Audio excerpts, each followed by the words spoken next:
This is a Fleet Success Show, dedicated to helping you and your fleet succeed using the experience of fleet professionals and Hall of Fame fleet legends. The show that explores how the pillars of stakeholder satisfaction, intentional culture, resource efficiency, and risk management all combine to lead your fleet to success. We're glad you're here. Now, let's get into the show.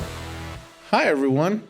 Welcome back to another episode of the Fleet Success Show. I'm Marc Canton, and I'm joined by my friend and colleague, Steve Saltzgiver. Steve, how are you? Doing great. Happy Friday. Thank you. Happy Friday to you as well. For those who follow us, they know it's Friday recording session because we got the Hawaiian shirts going today. So, Steve, let's just start off real quick about asking folks to could you tell folks a little bit about yourself here and, how you got to be nicknamed what I love and call you the Fleet Whisperer? I think a lot of it is probably because I've been here a long time in this business. Okay. But I have worked just about every single vertical there is in fleet management over my career. School bus, transit, city, state, commercial. So, I've kind of been around the block. And, then you call me the Fleet Whisperer, but I'm also in the Hall of Fame for the government. Things like that. So. You've worked pretty much everywhere, like you said, Coca-Cola, Republic, state of Utah, state of Georgia. If I remind me, some municipalities right in there. Yeah, I worked for the city of West Jordan, Utah. It's a suburb of Salt Lake City. And then I also worked at Utah Transit Authority for actually 15 years. That was my longest stint anywhere. Wow. And then other than that, you've had two sort of consultant stints, right? What's your total amount of years consulting? Probably about 10 years total consulting, maybe a little more. I'm just trying to have to go back and add all that because I've had two stays. But I managed Sumitomo Rubber as far as a fleet. I've managed a small fleet in Hawaii, managed a fleet in Delaware. All over the place. Connecticut? Didn't you do something in Connecticut too for a while? Oh, yeah. I did that at Stanford. I forgot about that. Yeah, thank you. I guess I've had 4 of those stints. Yeah. Right. Well, I think most of you know me, but for those who don't, I don't have anywhere near the resume Steve does, but I certainly have spent a lot of time, almost 30 years now in fleet and transportation, worked in university in New York City, spent maybe about 8 years consulting with Steve, and my focus has always been around fleet analytics. So, Steve, what I wanted to do today, I call you the Fleet Whisperer because you have really demonstrated an amazing knack both in your operations career, meaning when you've gone and taken fleet manager professional jobs, as well as in your consulting career, you just have this ability to, that mesmerizes all of us. You just go into these programs. Sometimes they're fleets that need a little bit of help. Oftentimes they're fleets that are, frankly, completely broken from a metrics perspective, right? Their data indicates that they're falling apart. Those are my words. And you have really demonstrated the ability to turn these fleets around. And, there's sort of a couple of stages of that. You seem to really get from horrible to up and running regularly within 6 months. And then it takes a little bit longer if you want to kind of get them steady. And I know you've used the metric in talks I've been with you in the past that you say it takes kind of 3 to 5 years to really get a program kind of truly running and sort of stable and up off the ground. Is that right? Is that what your experience has been? That's what my experience has taught me. In fact, 3 to 5 years, I feel good enough about a fleet that I could leave it. So that's kind of my metric that I use. Realistically, probably 5 years if it's a very poorly run fleet to get it up and running great. Okay. So this is an interview I've been wanting to do for a long time. And what I wanted to do today is just kind of ask you a few questions and sort of have me walk me through your process, right? And so that, the folks at home listening, maybe they can gain some insight. Maybe they're struggling with their fleet. Maybe they're a new fleet manager, or maybe they're just new in their position.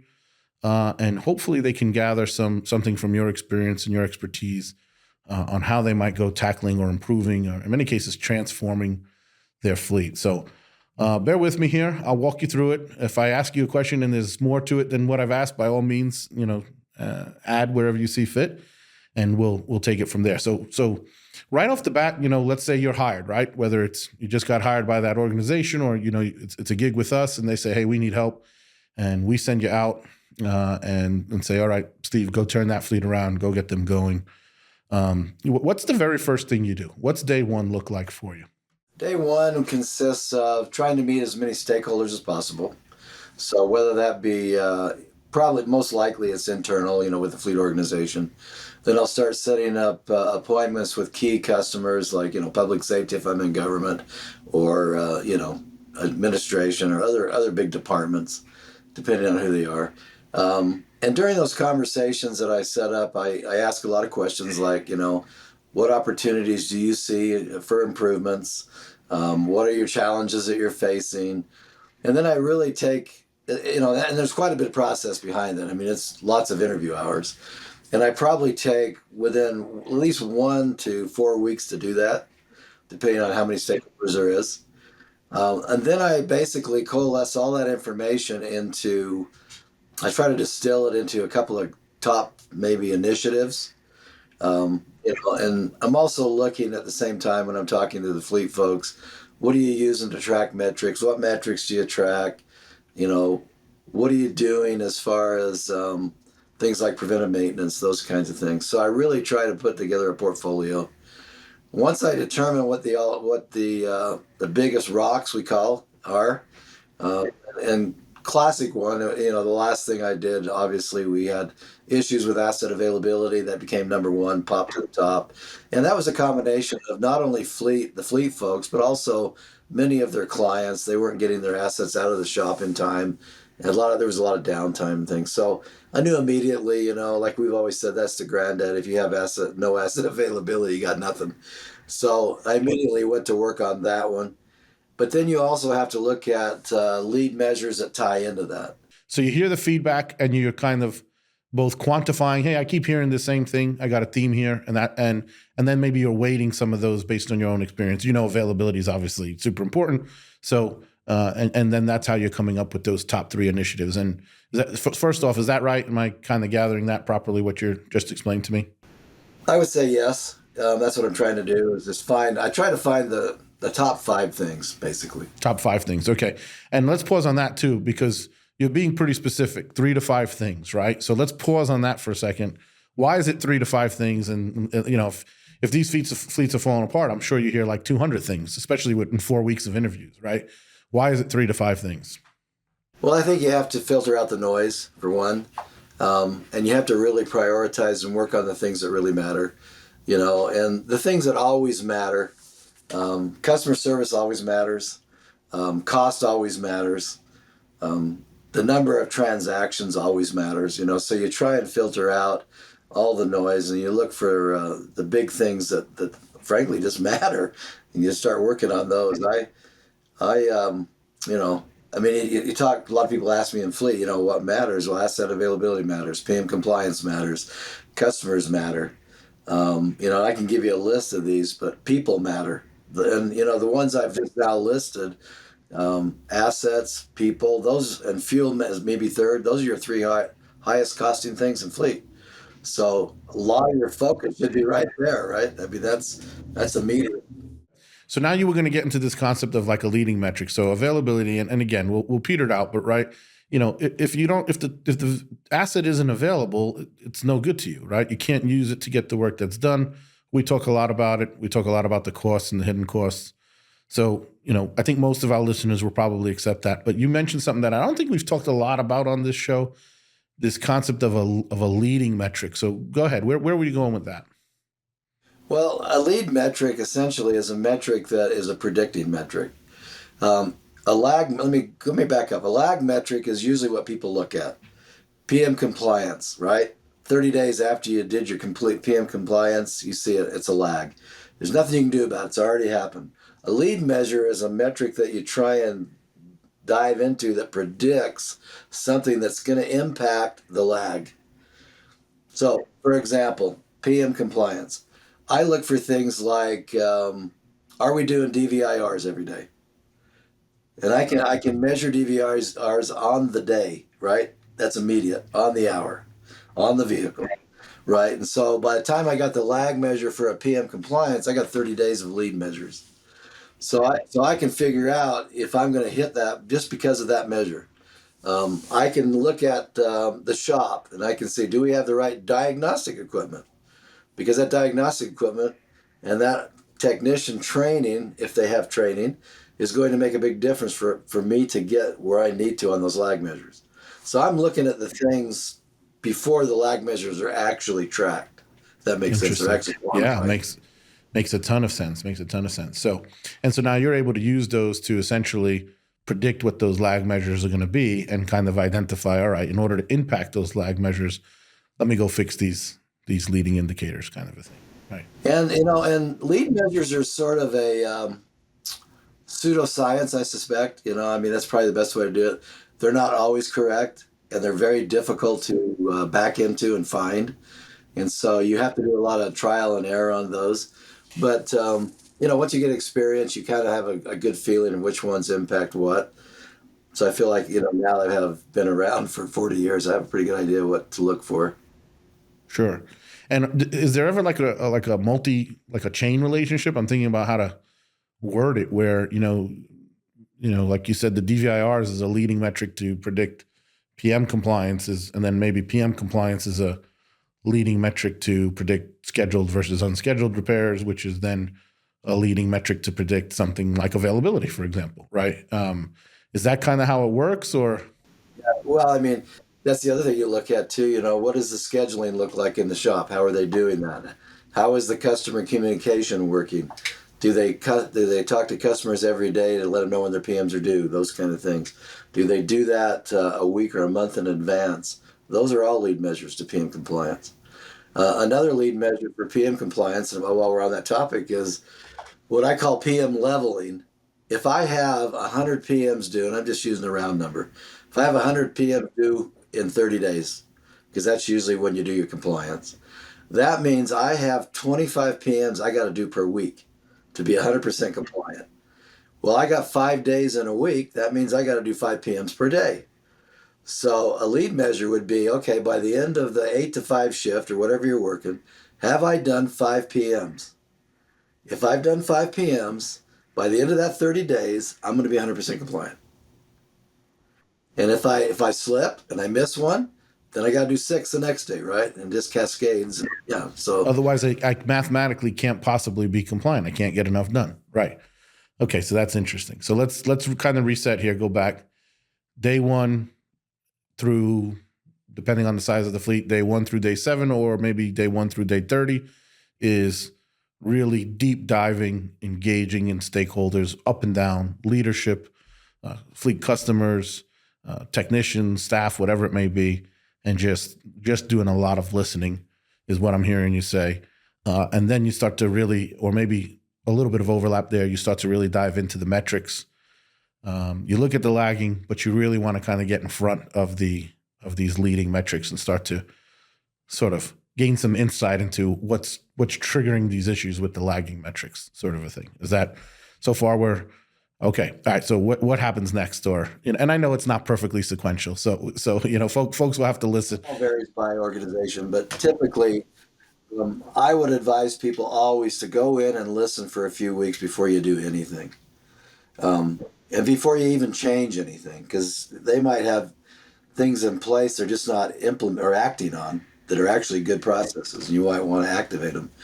So just listen, find out what those issues are. I like to go where the customers are. So if I'm going to interview customers, I go to their spot, their operation. I like to look at the on the ground. I like to walk the shop and see how organized it is.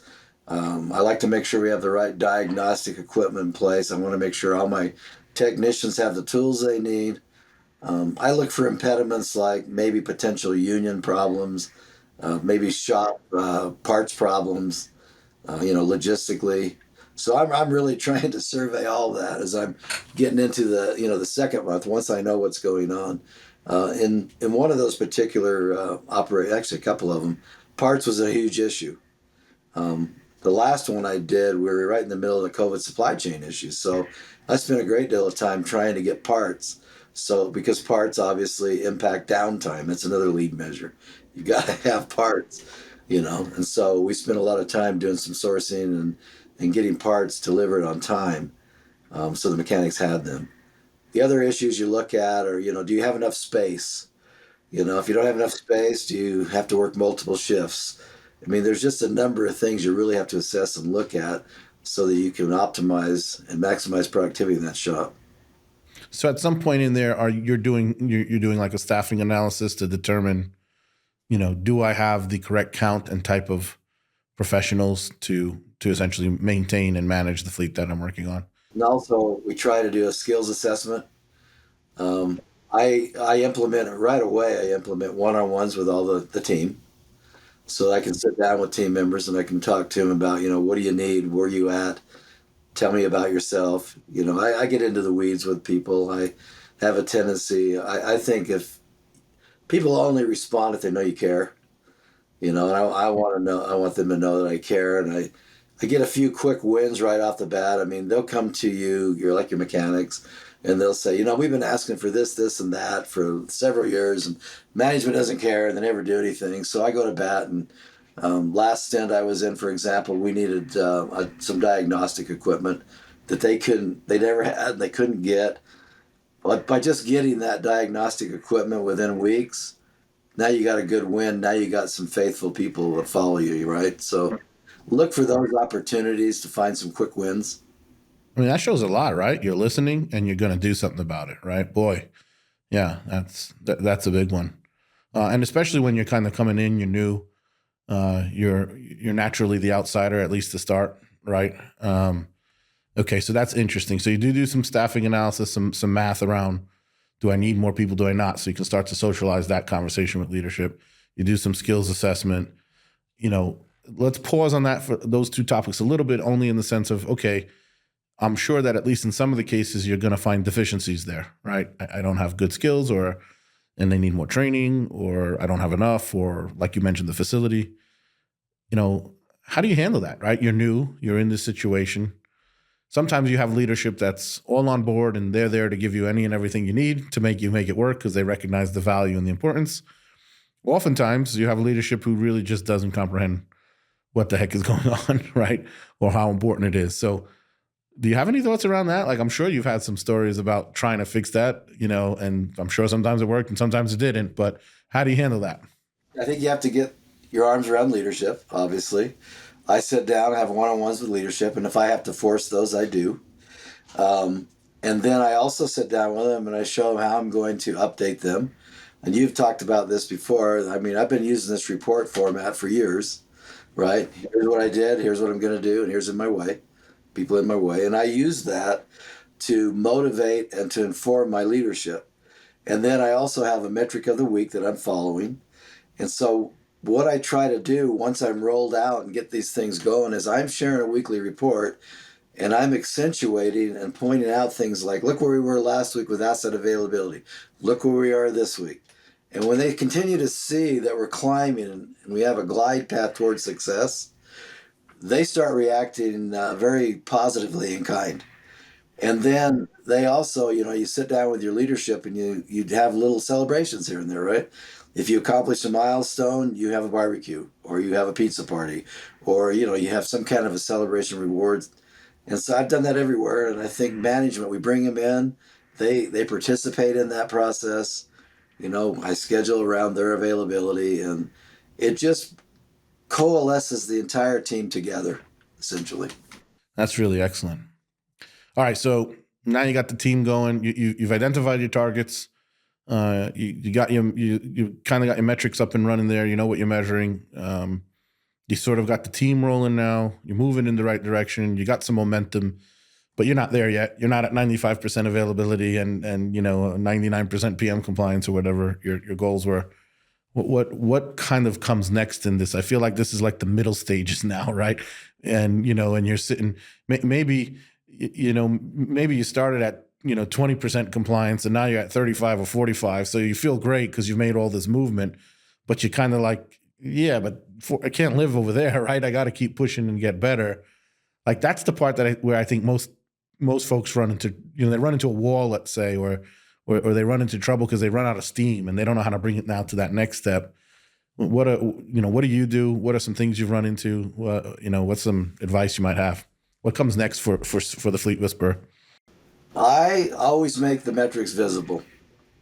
And I always hammer on metrics every day, and I ask people about them. Where are we at today? I want them to tell me, and if you have a board in your shop or you have a monitor or something, make them all visible. Make it Interesting. So you transparent put to a anybody. monitor up in the shop, Yep, make sure everybody can see everything, right? yep. Okay. All right. And then every time you talk to people, that's why I keep it to 3 to 5, because I want people to tell me where we're at and what we're working on. If I get too far past 5 initiatives or metrics, then what ends up happening is we get spread too thin. We can't do it. We lose focus. So that's why I try and get it to those top 3 to 5. And then people, believe it or not, love to be successful. I haven't found people in any of my career that don't delight in seeing how they're making good progress. You know, and then I also, if someone does something good that move the needle on asset availability, like someone's downtime is lower, someone's productivity and direct labor or SRTs are higher, I point it out. Joe did this week, and look how he contributed, and our asset availability went up. It takes a team to make this happen, and you have to, people like to be on that list. They like to be rewarded. They like to be recognized, and they like to win. It's no different than a sporting event, like a soccer game or a baseball game or something. Nonetheless, though, and I don't want to put words in your mouth. I'm sure more often than not, you get the overwhelming majority of people on board. But I would also imagine that you've had at least some times where you couldn't get everybody on board and you got a bad apple in there. And now's when that's kind of starting to solidify, right? It's clear. Like at first, we're evaluating, they're changing, they're shifting. I would imagine somewhere in this stage, you have a really solid grasp of who's, okay, these guys will be my forever workhorses. These are the people who are going to rise the ranks and get great. And then I'm sure you come across the bad apples. And, just from, you do this a lot. We have the benefit of talking to a lot of fleet managers, and I think that's a major struggle. Fleet pros, they really don't know how to manage the bad apples. Some complain that HR makes it too difficult to let people go or whatever it may be.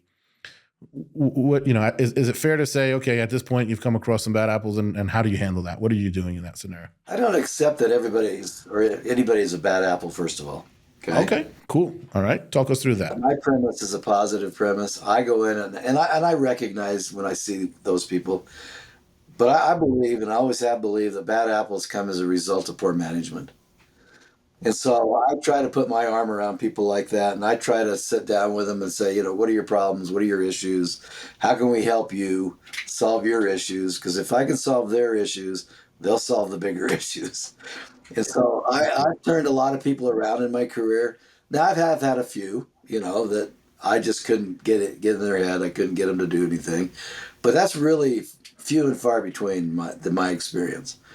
I think a supervisor needs to go out of their way to figure out what the core issue is and work on it. I had one in my last stint. I had a guy that was just obstinate as hell. Well, I spent many days in his bay working with him, helping him, showing him what we need to do and why we're doing what we're doing, and educating him on why this is important. And then recognizing him for his successes. And he turned around in a pretty short amount of time. So I don't think it's undoable. I think what people do is they just get in their head they're not going to turn somebody around, and they just give up on them. I don't give up on people. But the other thing too is if I get at someone that's a real bad apple and they're just not contributing to the team, I sit down in a one-on-one and I ask them, let's go through this list of things that you're not doing, right, that you should be doing. And then I say, what is your response to this? And they'll have a response. And by the time that meeting's over, I usually say, first of all, I ask the question, do you want to work here? Do you like working here? I want them to give me a commitment. And if they give me a commitment, yeah, I like working here. Okay, then let's work on this stuff. And this is what we're going to do. And I'm going to give you all these objectives to start working on. And we're going to keep evaluating it. If they say to me, and I really hate working here, I do, then I say, okay, well, what can we do to get you somewhere where you're going to be happy? Could be in the organization. Could be external to the organization. And then your job, or my job as that leader, is to help them get where they need to be. And that's what I've always done. That's what I always try to do. That's why I say it's 3 to 5 years really to turn your fleet around, because you're going to have to deal with that through the course of that 5-year period. And help them write their resumes, help them write their cover letters, help them do job searches, whatever it takes. Be a human being and get them to be happy. You spend a 30-year life working. No one should be unhappy. That's always been my attitude, and it's always worked for me, honestly. Great. And so folks are generally in agreement with you when you bring up the things like you mentioned, these are the things you're not doing. Of course they argue. Of course they'll argue about it. You have to have tangible proof. I love data. I can show them that, you're only 63% direct labor when all your cohorts here are up in the 75 range. Tell me why that is. This one case, a guy said, well, I do a lot of union stuff. I said, okay, I can understand that, but that shouldn't be, a 10 to 15% swing. So what can we do to bring up your metrics? Things like that. The more data you have, the more they can't argue with you about it. That's the whole right. thing, right? It helps drive clarity, right? Yeah, have tangible data. So folks know. So I think the unspoken thing there is you make sure folks know what metrics their performance is being measured on, so that they have full clarity and awareness around that. Okay. And if I'm there on a 5-year stand, or if I am the new fleet manager, I've got performance plans. I've got, what I call kind of a career ladder, or an individual performance plan, right? That they're working on. They have goals, and we all have top level goals, and this is how you're going to contribute to that goal. This is what needs to happen for us to be successful as a team. Got it. So individual goals that contribute to team goals, and how they nest in it. But you did mention something there, though, that, this career ladder. So you've also already begun, even at this stage, you're beginning to think about helping them to design a sort of a career path, right? Is that what you're implying there? Am I hearing that right? Yeah, even in the 6-month stint I did, the last one, I got 2 people promoted just in 6 months. They had been in the wrong spot for years. Nobody ever worked with them to get them promoted. So, you have to become their advocate. You have to get those little wins. If they see that you really care about them and that you're really trying to get them where they need to be in their career, they'll perform magnificently. I've never had anybody really fail, because I just am a people advocate. I want people to be successful, and if they're successful, then I become successful. Because no one goes to school for fleet management, chances are you were never formally trained on how to successfully lead a fleet. That's where the Fleet Success Playbook comes in. The Fleet Success Playbook is your guide to building a safe, reliable, and efficient fleet that provides exceptional service. Learn all about the 4 pillars of fleet success: stakeholder satisfaction, intentional culture, resource efficiency, and risk management. Get nearly 100 years of combined advice on common challenges, practical solutions, actionable tips, and real examples from fleet industry experts who have been there and done that. Visit www.fleetsuccessplaybook.com to request your free copy today. All right. So here we are now. We're in these middle stages, whether it's a 6-month stint. So remind me of the numbers, the one you're referencing, this last 6-month stint. I don't remember them. I don't have them in front of me, so forgive me. But the numbers were like astronomical. It was like, 2% PM compliance to 80% or something like. What were those numbers? It was actually 79% asset availability and 30% PM compliance. And in 6 months, we moved asset availability up to 97%, and we moved PM compliance over 70. So, we made some pretty big wins there. And it really wasn't anything more than just manage what you measure, right? Let's track it, let's watch it. People don't want to see it slip. Now, I'm not going to tell everybody it's not going to slip. It does slip sometimes. So now you have to do some root cause analysis. What happened? Well, I had too many guys off sick, or I had too few parts available, or whatever. You have to dig into it and find out what happened that week, and then correct it for the next week. So, when you're looking at asset availability, it's going to go like this, right? It's going to go up and down. It's going to look like a little picket fence. So you just have to keep at it. Don't lose focus. Right. And you're being kind of humble now, but in that time, you also, you identified, I don't remember the number, but hundreds of vehicles that weren't actually needed in the fleet. You helped them establish a different sort of pools that, they could use to kind of distribute the utilization of the fleet and drive the utilization of the fleet up. So you had a lot more accomplishments as well, I think, in there. Well, I think a lot of that is, I tend to work a lot, and I walk the yard, I walk the shop. I'm available. I'll pop in on a Saturday and Sunday. I had to put people to work on Saturdays and Sundays in the last thing so we could get some of this accomplished. Get it out the door, get it back into availability status, right? Yeah. The fact that they see you working on your Saturday too, even though they're there, I think that helps and provides some unity. Right, and you're not talking about necessarily doing 80 hours and putting in a full day, but kind of coming in, making sure that things are good, that they got what they need, letting them know you're invested, so to speak.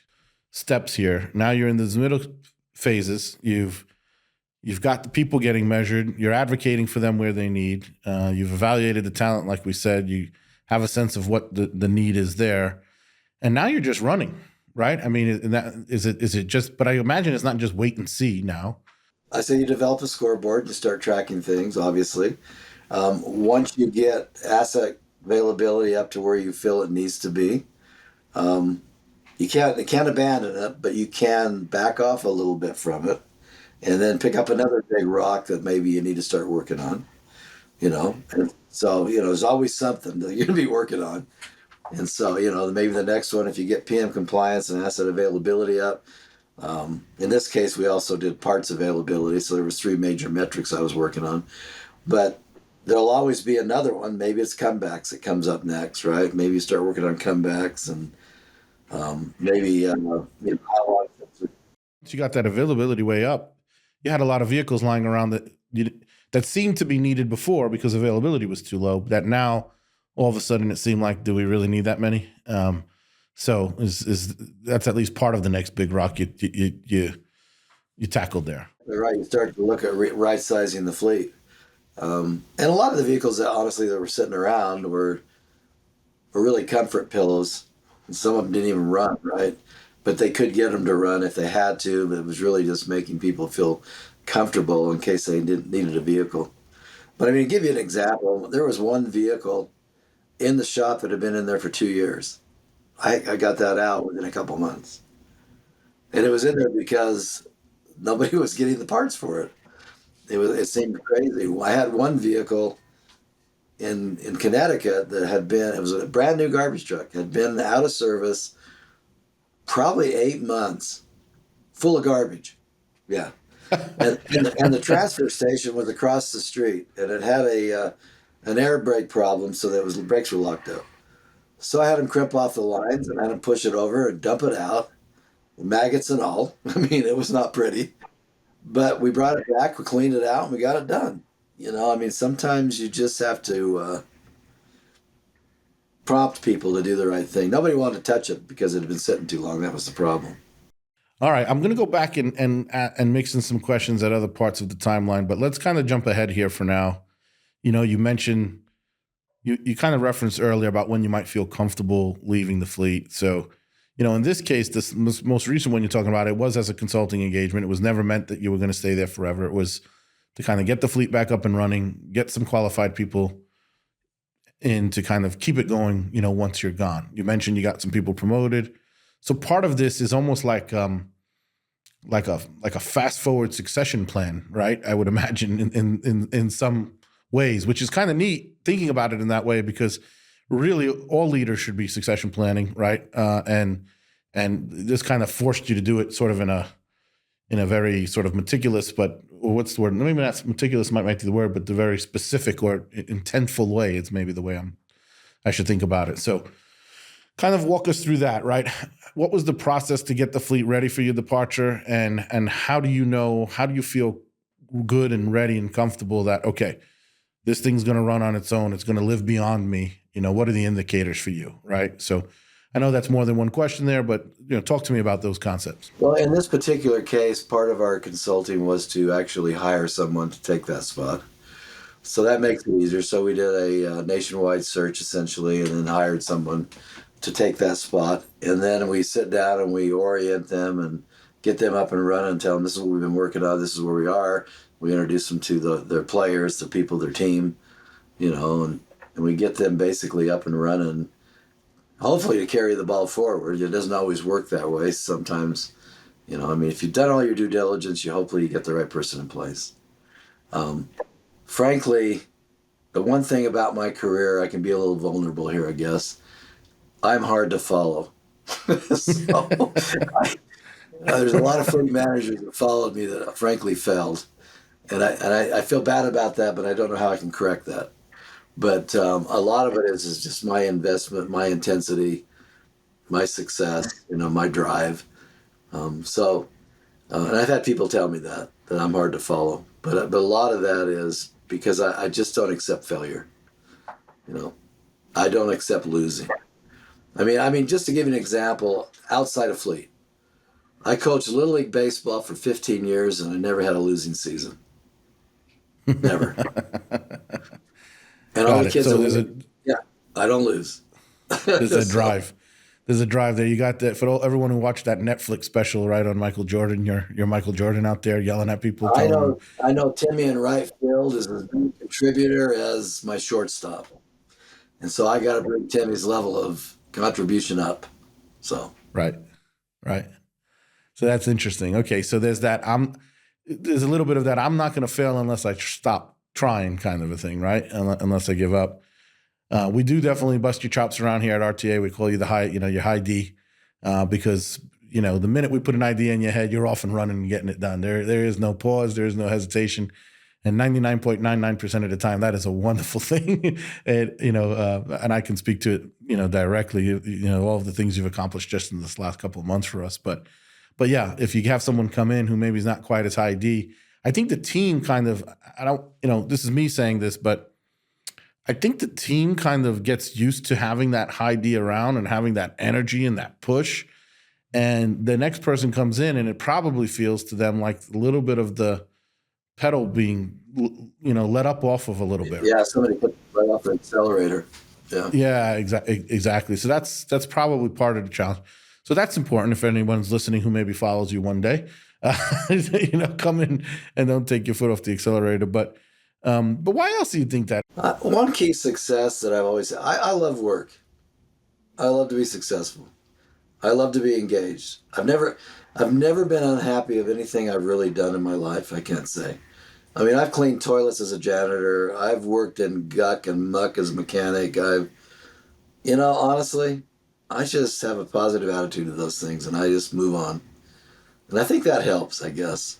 All right. Well, listen, I want to ask you a couple more, just kind of jump around questions here. I know that I've used up a lot of your time. I won't keep you too much longer, but, again, we've referenced a lot this most recent one that you did as a consultant, but you've done this many times before. That's why I call you the Fleet Whisperer. There have been times where you've run into roadblocks, you've run into brick walls. Let's talk about some of that. What are the challenges you had where you couldn't get something done, why you couldn't get it done?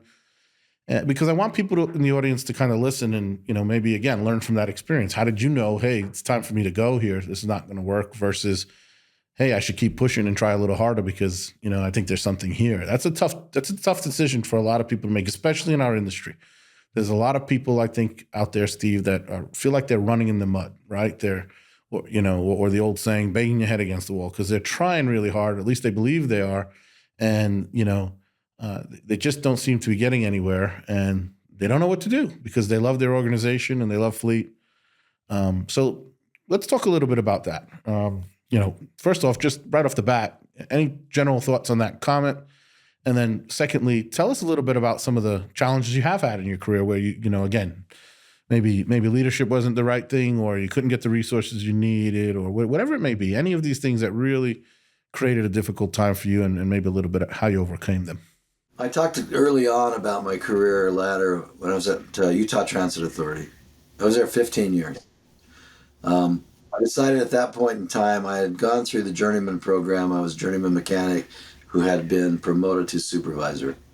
So that's what I was. I had elected to go to the graveyard shift to supervise graveyard folks because we had 3 shifts. And the reason I did that is so I go back to the University of Utah and I could get my bachelor's degree. The whole time I was going to school, the Utah Transit would reimburse me for my academic accomplishment if I passed the class, right? But I had a particular supervisor there that was a complete jerk. And he made my life a living hell. And I think a lot of it maybe was he didn't believe in academia because he didn't see where that was going to take anybody. Well, I was very successful at Utah Transit Authority. I had no problems there at all, but I honestly couldn't work for this guy any longer. It had been a couple of years I'd been dealing with this. So after 15 years, I just announced, gave him my 2 weeks notice, and I left. Now, that was a tough decision because I had car payments, house payments, 5 kids at that time. And I walked out the door. And a lot of people say, oh, my God, how could you do something like that, right? But honestly, sitting here, to me, that was the right decision for my mental health. And it was the right decision. It turns out it was actually the right decision that propelled my career. I didn't know that at the time. But, and even after that, after I left there, I had the general manager of Utah Transit come to me and say, Steve, we had groomed you to become the superintendent here. You're on the career ladder. I didn't know that. Nobody told me that. So that's something I would tell people. Make sure if you're doing that, you tell people know what you're doing. Right. Yeah. And they're on board. And he basically wanted to know why I left. He was doing an exit interview. And I said, it's just time for me to leave, boss. That's all I said. I didn't complain. I didn't throw the other guy under the bus. I didn't do any of that. I left. I took on a couple of other small jobs to keep the family afloat, pay the bills. I ended up at a dealership for 8 or 9 months as a car salesman, believe it or not. And I told you I don't lose. I sold 11 cars one Saturday, and I was making a ton of money on commission. I was keeping the family afloat. And then that's how I moved into a city fleet manager job, which really kind of propelled my career. The irony of all that I just told you is that 10 years later, I was the fleet director for the state of Utah, and this gentleman that was giving me a hard time called me out of the blue one day on the phone and asked me for a job. I went, oh man, karma's a bitch here. I mean, this is like, I couldn't have been more delighted. But looking back, I look and I say, you know what though? The guy didn't know he was being a jerk, obviously. Well, how could he call me and ask that question? So it was a big learning experience for me at that time. I probably should have been more forthright. Probably should have sat down with him and found out what his motivations are instead of, maybe having too thin of a skin or whatever it was at that time. But that move, I've never looked for a job since that move. I basically got hired at the city of West Jordan, joined the state fuel network, worked with the state of Utah. The guy up there brought me aboard the state. And then at the state of Utah, I did some studies and got hired at Mercury Associate. They brought me aboard and they coaxed me to come there.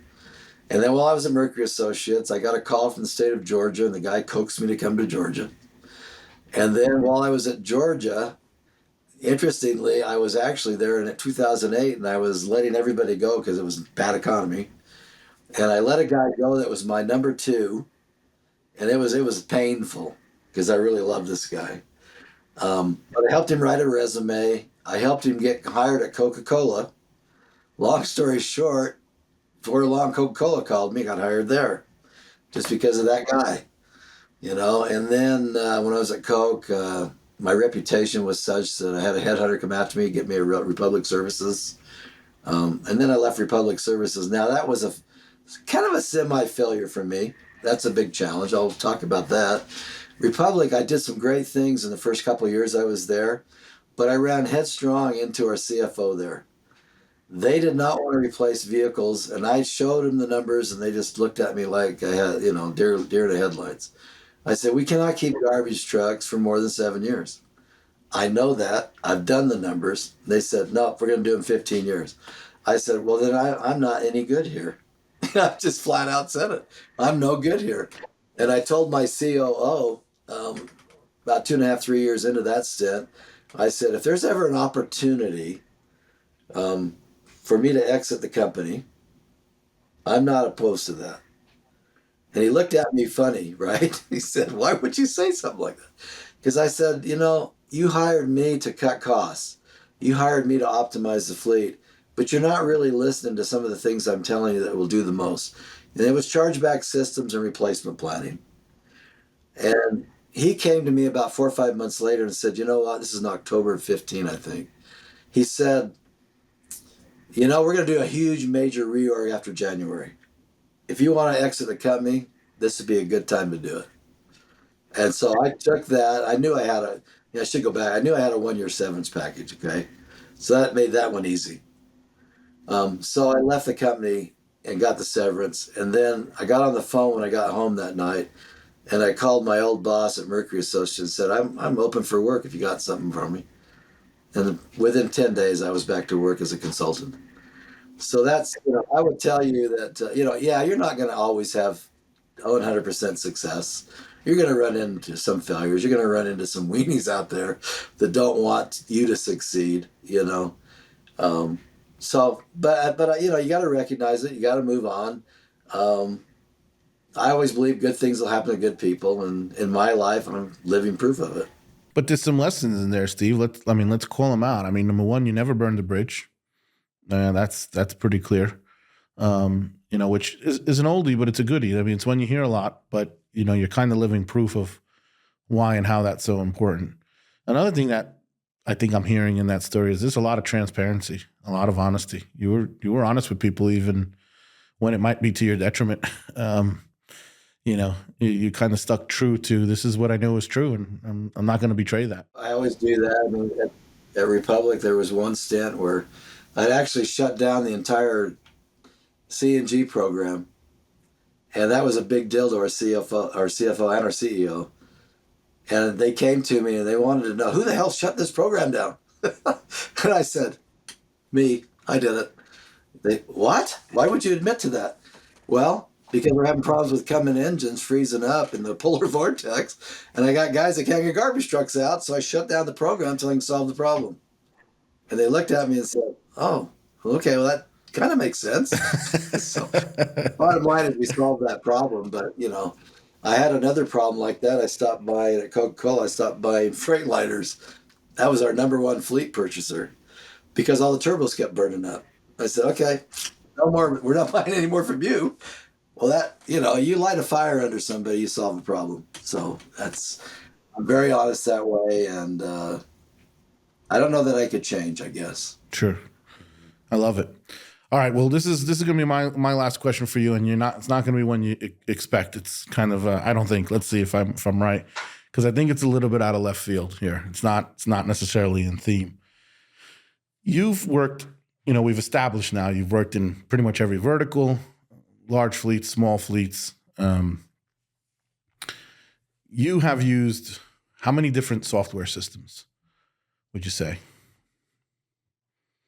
to run your fleet, and focused on fleet management information systems in particular, not necessarily telematics or fuel systems? Well, first of all, Utah Transit didn't have a system when I was there, and so I actually was using, now that's going to be back in 1978 to 80. Okay. We were using boards. We were using boards and spreadsheets. Okay, so literally Ron Turley Associates is they're just beginning to build their software product, right? Yeah. Okay. 1979 when they started doing that. And we actually built our own system in 1980, and I had to learn basic programming myself so that I could program some fleet stuff. So we finally had our own legacy system there. Don't know what they're using now. I have no idea. I haven't gone back and looked at that. Went to the city of West Jordan. They used a small product called CFA, Computerized Fleet Analysis, out of Illinois. They're still going? Yep. I left there, went to the state of Utah, and they had their legacy system. I brought in one of our competitors, AssetWorks. Okay. They still use it. And then I went to Georgia, who had Maximo, which is an IBM product. And we actually ended up I actually wrote a bid, not to get away from Maximo. I didn't have a particular problem with it, but we wanted to try and find one that would work differently. And we ended up going to ARI's system because we have them as one of our partners. And so they had a pretty good system. So then I went to Mercury after that. I'm trying to think. Well, actually at Mercury, I did a project, worked with Elements Accelerate system. So I did that one.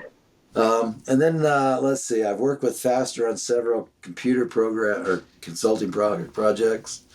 What else did I have? Oh, Republic Services was Dossier. So we used Dossier there. And then I finally joined RTA and started using that. So, I mean, I don't think I'm leaving any out, but I mean, I've probably a myriad of different systems.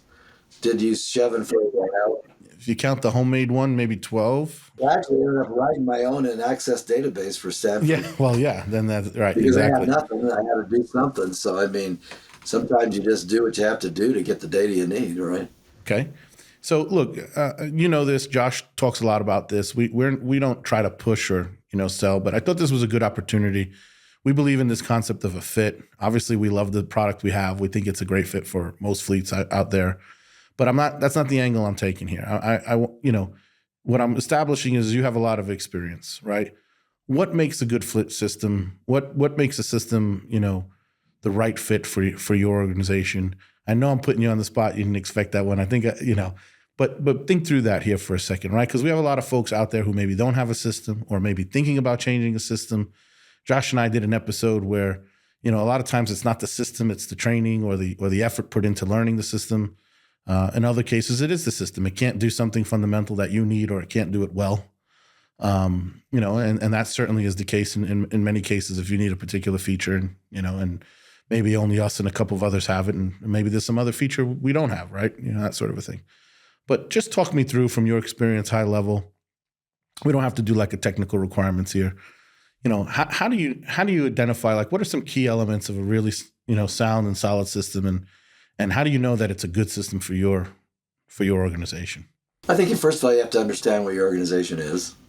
Are you predominantly outsourced? Are you predominantly in-house? And then from there, then you can decide what you need. If you're predominantly running a shop internally, then there's a number of things you need, like work order management systems, potentially a motor pool system. So I think you have to narrow your operation down to your key tasks. If you're predominantly, service fleet, and you just have your people take the vehicle to, an outside vendor, then that's a whole different software program in a lot of ways, So I think you just have to narrow down the core business requirements and then decide. I know that internally we've sent people to other places because we didn't think we were a good fit. I think you have to be able to accept that you may not be a good fit for every single one out there. Every fleet's diverse and different. And, I would, one thing I think that would be helpful is if there's a system out there that's modular that could be a fit for everybody. I think that's something that I haven't seen one yet. Probably somebody's thinking about that. But where you can just bolt on different pieces, right? Today I don't need outsourced maintenance, but next week I might, so I'm going to bolt that on. And so to me, that would be the optimal system, is one that's modular and you can bolt things on. But and I think cost is a big issue. You don't want to buy some grandiose thing for a 10,000 size fleet when you got 50 vehicles, right? So there might be a little online system you can use. Okay, so fit's a big factor, right? And now we're starting to see some differentiation there more and more with regards to things like workflows and fleet governance. So we're starting to see those kinds of things pop up because, for a long time, a lot of the systems were very similar, but I think that's changing now. All right, so last bit here, and then I promise we'll let you go and we'll get back to your regularly scheduled program. You've been one of the loudest voices about RTA. Certainly, made me take another look before I caught over here. And you're really proud of the system that we put out there. What are your thoughts around that? What is it about RTA that makes you think, hey, this is a top-notch, tier one system. This is a system that a lot of people is going to be a good fit for a lot of people, and a lot of people should really take a hard look at. Well, first of all, when I came to RTA, I knew nothing about the system other than the name. So that was kind of my early entry into RTA. I had heard about it. I've seen it at trade shows, things like that, but I never used it. I knew a couple of people that had it, but nobody ever talked about it. I worked in some places where people probably denigrated the system, and I didn't know why because I had no knowledge of it. And so one of the first things when I came aboard is I started doing competitor analyses and looking at other systems and looking at other customer service stuff that that everybody else did, including RTA. And I just became blown away that this little silent company called RTA was really bigger than most of the other companies out there. Had a high level of customer response, and customer. Their rating was like 5 stars, things like that. They answered the phone live, and I had no idea. And I feel bad that I had accepted, especially in some of my consulting, that somebody said one time, "Oh, RTA is a second-tier system." I just believed it because I didn't know any different, right? So, but when I got to RTA, I found out different. And I think that's where education comes into play, right? I found out the commitment they had to our customers, our clients. I found out about the customization and the willingness to make the product work for everybody in our that we service. I'm really proud of what we've done with Fleet 360 and the stuff that's going on there, and how that's continuing to really be accepted in the market out there. I know we moved on that rather slow to go that way, but I think that actually turned out to be an advantage because everybody had already jumped to that platform and we hadn't, and now we have the latest and greatest. So, but I think at the bottom line in all of that is why I like RTA is I like the commitment our CEO has done. I like the intentional culture. I always did that when I was a manager and I didn't know it as much because I hadn't read the Lencioni books that we read. But I think all that package leads us to be one of the greatest companies out there and the greatest software is available. Awesome. With that, Steve, I'm going to thank you for your time. I really appreciate it. Thank you for being the Fleet Whisperer. Thank you for being a great educator. Taught a lot of people all across the world really about fleet. The industry owes you a great debt. There's a reason you're a Hall of Famer. And I'm looking forward to seeing you in a couple of weeks at Spirit Week. And maybe we'll have you on again. Thank you for your time. Yeah, sounds great. Thank you. Appreciate it. Thanks, everyone, for joining us. I hope you enjoyed this episode. We know it's a little bit different, but something I've been wanting to do a long time, a little pet project of mine. I hope you all enjoyed the conversation as much as I did. Please leave us some likes, leave us some comments, let us know some other things you might want us to talk about in the future. Leave us some questions. Steve is the best at getting back to folks. So you can email us at podcast@rtafleet.com. You can check us out at rtafleet.com on our webpage. So thanks again for your time. Thanks for joining us. Thanks for your support, everyone. Hope you all have a great weekend, a great day. Take care, Steve. Thank you. We hope you enjoyed the show. If you'd like to help support the podcast, please share it with others. Post about it on LinkedIn or leave a review. Want to learn more about our fleet management software, Fleet 360? Check us out at rtafleet.com. If you want to learn more about having your fleet evaluated by our consulting team, go to fleetconsulting.com.